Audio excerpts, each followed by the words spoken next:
இந்த ஐப்பசி மாசம் மேஷ ராசிக்காரங்க என்ன பண்ணா சிறப்பா இருப்பாங்கய்யா? வீட்டுல சமையலுக்கு இந்த தேங்காய் நம்மளோட அன்எக்ஸ்பெக்டட் திங்ஸ் நிறைய நடக்கும். எஸ்என் சஸ்டோ 2K நேரல் அனைவருக்கும் சுதா மோகனின் இனிய வணக்கம். நம்ம இன்னைக்கு எதை பத்தி பார்க்க போறோம்னா ஐப்பசி மாதத்திற்கான ராசி பலன். 12 ராசிக்காரங்களுக்கும் ஐப்பசி மாத ராசி பலன் எப்படி இருக்குன்றத பத்தி நம்ம மோசஸ் ஐயா கிட்ட கேட்டு தெரிஞ்சுக்கலாம். எங்க சேனலை ஞாபகமா சப்ஸ்கிரைப் பண்ணுங்க, லைக் பண்ணுங்க, ஷேர் பண்ணுங்க. உங்களுக்கான ஜோதிடம், ஆன்மீகம் சார்ந்த டிப்ஸ் நிறைய வீடியோ எங்க சேனல்ல போட்டிருக்கோம், பார்த்து பயன்பெறுங்க. வாங்க வீடியோக்குள்ள போலாம். ஐப்பசி மாதம் பத்தி கொஞ்சம் ஸ்பெஷாலிட்டி என்னன்னு கொஞ்சம் சொல்லுங்க ஐயா. எஸ்எஸ்எஸ்டோ நேயர்கள் அனைவருக்கும் மோசஸின் இனிய வணக்கங்கள். இன்னைக்கு பார்க்க போற விஷயம் என்னன்னாக்கா ஐப்பசி மாதம். ஐப்பசி மாதம்னாவே பார்த்தீங்கன்னு வச்சுக்கங்களேன், குழந்தைகளுக்கு எல்லாமே ஒரு மகிழ்ச்சி வந்துடும். ஏன்னு வச்சுக்கங்களேன், நிறைய வீட்டில் பார்த்தீங்கன்னா இந்த காலகட்டத்தில் நிறைய பலகாரங்கள்லாம் செய்வாங்க. ஏன்னா ஐப்பசி மாதம் அமாவாசைன்றதை நம்ம தீபாவளி திருநாளான தீபாவளியை கொண்டாடுறோம், சரிங்களா? ஸோ இந்த தீபாவளி ஏன் இந்த மாதத்தில் கொண்டாடுறோம் அப்படின்னு பார்த்தீங்கன்னா, நரகாசுரனை வதம் செய்ததுனால நம்ம அதை கொண்டாட்டமாக தீபாவளி கொண்டாடுறோம் அப்படின்னு நம்ம சொல்கிறோம். மேலும் பார்த்தீங்கன்னா இந்த காலகட்டத்தில் நிறைய பார்த்தீங்கன்னா முறுக்கு, அதிரசம் அப்படின்னு பார்த்தீங்கன்னா நிறைய இந்த ஃப்ரைட் ஐட்டம், வறுத்த ஆயில் ஐட்டம் உணவுகளை பலகாரங்களை நம்ம பெரும்பாலும் சாப்பிடுவோம். இதுக்கு பின்னாடி இருக்கக்கூடிய அறிவியல் எப்படி இருக்குன்றத ஒரு சின்ன ஒரு தகவலை மட்டும் பகிர்றோம். ஏன்னா நரகாசுரன் அப்படி நரகம் என்னாவே இங்க குறிப்பிடுவது என்னன்னாக்கா குளிர்ச்சி. நரகத்துல என்ன இருக்கும், எண்ணெய் சட்டில போட்டு வறுப்பா நமக்கு புராணங்கள் நிறைய நமக்கு சொல்லியிருப்பாங்க. குளிர்ச்சி தான் பாத்தீங்கன்னா நம்மளுடைய அதிகப்படியான இந்த வியாதிகளுக்கு, இன்னைக்கு சொல்லலாம் குரானிக் டிசீஸ் அப்படின்னு சொல்லுவாங்கல்ல, நீண்ட நாள் வியாதி, இது எல்லாமே உடம்புல அதிகப்படியான குளிர்ச்சி வரும்போது நமக்கு ஏற்படும் என்பதுதான் இன்னைக்கு மருத்துவ ஜோதிடத்துல சொல்லக்கூடிய விஷயம், மருத்துவத்துல சொல்லக்கூடிய விஷயம் அதுதான். ஸோ அதனால என்னன்னாக்கா இனி வர காலம், ஏன்னா ஐப்பசிக்கு அப்புறம் கார்த்திகை மழைக்காலம், அதுக்கப்புறம் மார்கழி குளிர்காலம். ஸோ இந்த விஷயங்களை நாம எதிர்கொள்ளணும். அப்படி எதிர்கொள்வதற்கு தான் நமக்கு என்னன்னாக்கா காலையில பார்த்தீங்கன்னா கங்காஸ்தானம் அப்படின்னு நமக்கு கொடுத்துருவாங்க. காலையில பார்த்தீங்கன்னா எண்ணெய் தேய்ச்சி கங்காஸ்தானத்தை வச்சு குளிச்சுட்டு சூடான உணவுகளை நம்ம சாப்பிடுவோம். அதுக்கப்புறம் பலகாரங்கள் எல்லாமே அதாவது என்ன ஃப்ரை ஆயில், ஏன்னா குளிர்ச்சியை எதிர்கொள்ளணும்னு நம்ம உடம்புல பார்த்தீங்கன்னா ஃபேட் தேவை இருக்கும். அதனாலதான் பார்த்தீங்கன்னா நிறைய குளிர்ந்த பிரதேசங்கள்ல பார்த்தீங்கன்னா நிறைய கொழுப்பு சத்து உள்ள உணவுகள் அதிகமா இருக்கும்.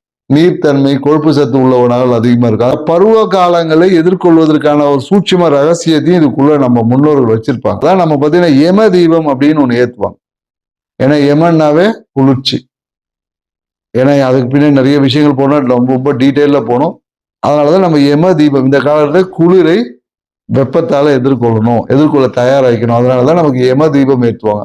ஸோ இதுக்கு பின்னாடி இருக்கக்கூடிய இவ்வளவு மருத்துவ விஷயங்கள், இயற்கை சார்ந்த விஷயங்களும் இருக்கு என்ற புரிதலோட இந்த ஐப்பசி மாத ராசி பலன்கள் 12 ராசிக்கும் எப்படி எல்லாம் பலாபலன்கள் இருக்கு என்பதை தான் நம்ம இப்ப பார்க்க போறோம். வாங்க வீடியோக்குள்ள போலாம். மேஷ ராசிக்கான ஐப்பசி மாத பலன் எப்படி இருக்குன்னு சொல்லுங்கய்யா. மேஷ ராசிக்கான ஐப்பசி மாத பலன் எப்படி இருக்குன்னு தான் இப்ப நம்ம பார்க்க போறோம். ஏன்னா மேஷ ராசிக்கு இந்த காலகட்டம் பார்த்தீங்கன்னா மிகுந்த நற்பலன்களை மிகுந்த காலகட்டம். அதே போல என்னன்னாக்கா கொஞ்சம் கவனமா இருக்கக்கூடிய காலகட்டமும் இந்த காலகட்டம் இருக்கு. ஸோ ஏன் நற்பலன்கள் அதிகமா இருக்கு, ராசிநாதன் பார்த்தீங்கன்னா இந்த காலகட்டத்துல 7ஆம் இடத்துல சஞ்சரிக்கிறார். ஸோ அவர் பார்த்தீங்கன்னா இந்த மாத பாதியில 8ஆம் இடத்துக்கு போயிடுவார். அப்போ 8ஆம் இடம் போகும்போது என்னன்னாக்கா நம்மளோட அன்எக்ஸ்பெக்டட் திங்ஸ் நிறைய நடக்கும். எதிர்பாராத நிகழ்வுகள், திடீர் நிகழ்வுகள் வாழ்க்கையில் நிறைய நடக்கும். எதிர்பார்க்காத முன்னேற்றமும் இருக்கு, எதிர்பார்க்காத பிரச்சனைகளும் இருக்கு. ஸோ என்னன்னாக்கா இந்த காலகட்டம் ராசிநாதன் 7ல் இருக்கிறதுனால நாம எதிர்பார்த்த அனைத்து விஷயங்களும் சக்சஸ் ஆகும். குறிப்பா என்னன்னாக்கா எதிர்பார்த்த பொருளாதாரம் என்பது இந்த காலகட்டத்தில் கிடைக்கும். எதிர்பார்த்த பொருளாதாரம் கிடைக்கும். ஆசைப்பட்ட எல்லா விஷயங்களும் வாங்கக்கூடிய வாய்ப்புகள் உருவாகும். நீங்க எடுத்த முயற்சிகள் எல்லாமே பார்த்தீங்கன்னா இந்த காலகட்டத்தில் வெற்றி அடையுமானா கண்டிப்பா வெற்றி அடையும். அதே போல என்னன்னாக்கா சிறிய கடன் வாங்கக்கூடிய ஒரு வாய்ப்பும் இருக்கு. அந்த கடன் வாங்கி ஒரு லக்ஸரி பொருட்களை வாங்குவாங்க நிறைய பேர் இந்த காலகட்டத்தில்.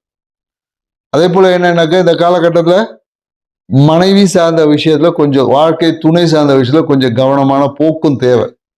ஏன்னா இந்த காலகட்டம் திருமணம் ஆகி இருந்தாங்க கணவன் மனைவிக்குள்ள சிறிய குடும்பத்தால, அதாவது குடும்ப விஷயம், பொருளாதாரம், தனம் சார்ந்த விஷயத்தை பேசும்போது வாக்குவாதம் வரலாம். அந்த வாக்குவாதமும் ஒரு பிரிவினையை தூண்டும், மன மகிழ்ச்சியை கெடுத்துரும். ஸோ அதனால கணவன் மனைவியா இருந்தா குறிப்பா இந்த குடும்பம் சார்ந்த விஷயம், தனம் சார்ந்த விஷயத்துல பேசாம இருப்பது ஒரு பரிகாரம்னு சொல்லலாம். ஏன்னா இந்த காலகட்டம் என்னன்னாக்கா நிறைய நல்ல விஷயம் இருக்கு. அதுல பாத்தீங்கன்னா சின்ன ஒரு பச்சை மிளகா மாதிரி கடிச்சிட்டு அந்த நல்ல விஷயத்தை அனுபவிக்க முடியாம போயிருக்கும். ஏன்னா இந்த காலகட்டத்தில் நிறைய கடன் மூலியமா நல்ல ஒரு ஆடம்பர பொருட்களை வாங்கி மகிழ்வாங்க. குறிப்பா பாத்தீங்கன்னா இந்த காலகட்டத்துல வீட்டுக்கு பாத்தீங்கன்னா நிறைய கட்டில் வாங்குறது, இல்ல மர சாமான்களை வந்து வீட்டுல வாங்கி போடுவாங்க. இந்த காலகட்டத்துல மர சாமான்களை வந்து ஒரு இஎம்ஐலையோ இல்லை ஏதோ ஒண்ணுத்துல வாங்கி போடுவாங்க. சில பேர் என்ன பண்ணுவாங்கன்னா வண்டி மாத்துவாங்க. வண்டி மாத்தலாமா, இந்த மாதிரி எண்ணங்கள் எல்லாமே மேஷ ராசிக்காரங்களுக்கு இந்த கால. அதே போல என்னன்னாக்கா திடீர் பயணங்கள் என்பது இருக்கு.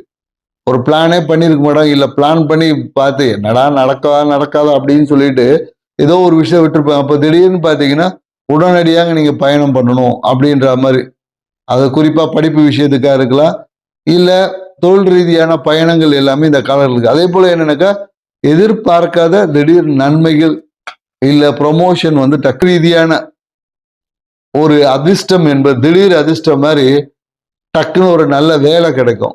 இல்லைன்னா என்ன பண்ண உடனடியாக ஒரு ப்ரொமோஷன் என்பது கிடைக்கும். இது எல்லாமே எதிர்பாராத நிகழ்வுகளா நடக்கும். நிறைய பேர் மேஷராசிக்காரர் இந்த கணக்கா புதிய ஏற்கனவே ஒரு தொழில் செஞ்சுட்டு இருப்பாங்க, புதிய ஒரு தொழில் தொடங்கலாமா அப்படின்ற ஒரு எண்ணம் எல்லாமே இந்த காலகட்டத்தில் ஏற்படும். மேலும் தொழில் ரீதியான ஒரு அழுத்தமும் இருக்கும். ஏன்னா இந்த காலகட்டத்தில் என்னன்னாக்கா சில பேருக்கு இந்த ஜிஎஸ்டி மாத்திரம் அப்படி இப்படின்னு சொல்லிட்டு சில அந்த ரூல்ஸை மாற்றுவது, இல்லை அந்த சட்ட திட்டங்களை மாற்றி அமைப்பதால தொழில் ரீதியான ஒரு அழுத்தமான நிலை இருக்கும். அழுத்தம் என்பது என்னன்னாக்கா இந்த மாத கடைசியில மன மகிழ்ச்சியா பிறகு, ஏன்னா அவர் விஷயங்கள் ஒரு டாக்குமெண்ட்டை ப்ரொடியூஸ் பண்ணாதான் அந்த ஏதோ ஒரு அமௌண்ட் ரிலீஸ் பண்ற அந்த மாதிரியான சில சுச்சுவேஷன் ஏற்படும். அதை வந்து எப்படி இவங்க பண்ணி அது தன வரவை பெறுவதற்கான வாய்ப்புகள் இருக்கு.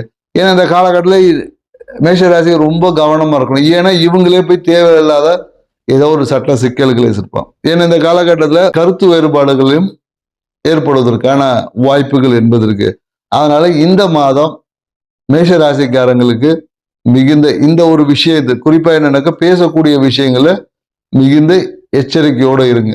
தேவையற்ற விவாதங்களை தவிர்த்துங்க. ஏன்னா மேஷ ராசிக்காரங்க பார்த்தீங்கன்னா இந்த காலகட்டத்தில் ரொம்ப பட்டாசுலாம் வெடிக்கும் போது ரொம்ப கவனமா இருக்கணும். ஏன்னா தேவையற்ற கையில ஒரு அடிபடுறது, இல்லை தீ காயங்கள் ஏற்படுவதற்கான வாய்ப்புகள் இருக்கு. மேலும் பார்த்தீங்கன்னா நிறைய இந்த காலகட்டத்தில் திருவண்ணாமலை போய் போகலாமா அப்படின்ற ஒரு எண்ணம் வந்து மேலோங்கும். இல்லை என்றால் பிரசித்தி பெற்ற சிவன் கோயிலை போய் பார்க்கறதுக்கான வாய்ப்புகள் எல்லாமே இருக்கு. ஏன்னா இந்த காலகட்டம் ரொம்ப மகிழ்ச்சியான காலகட்டம் இருக்கு.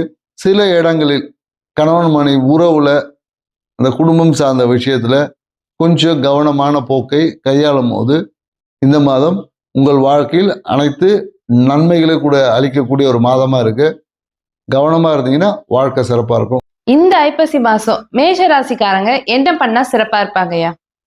மேஷ ராசிக்காரங்க இந்த ஐப்பசி மாதத்தை சிறப்பா வச்சுக்கணும்னா, நீங்க ஒண்ணுமே இல்லை, உங்க வீட்டுல உங்க வாழ்க்கை துணைக்கோ இல்லை லேடிஸா இருந்தீங்கன்னா வீட்டுல சமையலுக்கு இந்த தேங்காயை உடைத்து பாருங்க.